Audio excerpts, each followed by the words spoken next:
The next style of painting which the Britishers brought with them were the portrait kind of painting. That is, the rich and the powerful always like to see themselves in the mirror, that is the paintings that they called.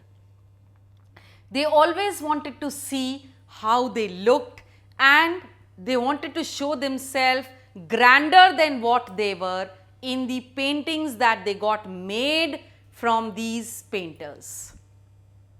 Of course, before the coming of the Britishers in India, the paintings which were made of the portraits were miniature paintings, that is mini paintings, small paintings.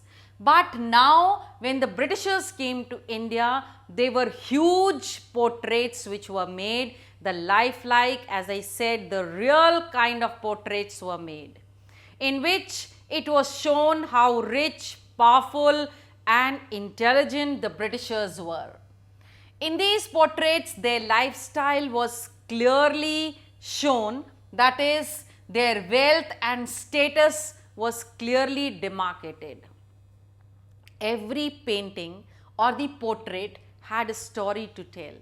The way a man stood, what he was wearing and how he looked and in which company was he, all that was to show actually the status and wealth of the person who got his portrait made. This portraiture, as it is called, became very popular not only amongst the British but also amongst the Indians. Now, various painters from abroad came to India to make profitable commissions, that is, to get more and more orders made. And here we talk of Johann Zoffany, who came from Germany and who made various portraits and in which he tried to show the wealth and the status of the rich in India.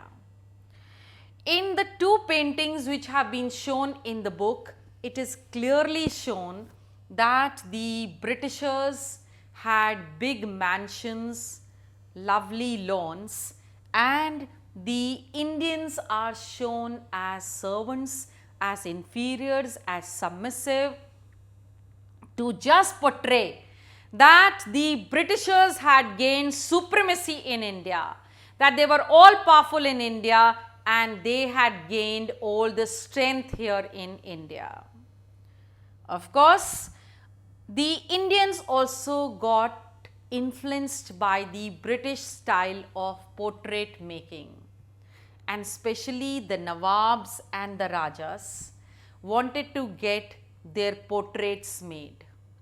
At this point of time, the Britishers had started with the subsidiary alliance in India, that is, a resident was to be stationed in the court of the Nawabs and the Rajas, which meant there was erosion of power from the Indian hands.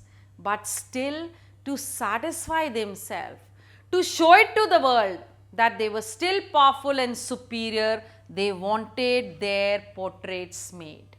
Of course, many of them protested against the new subsidiary alliance system, but many of them joined hands with the Britishers because they were left with no other option.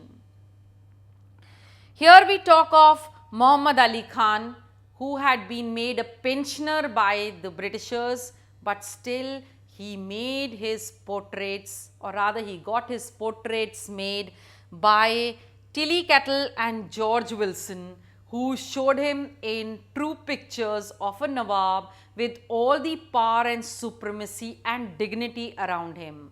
So this was more or less from the Indian point of view to satisfy themselves that they were still powerful and the Britishers had not been able to overpower them.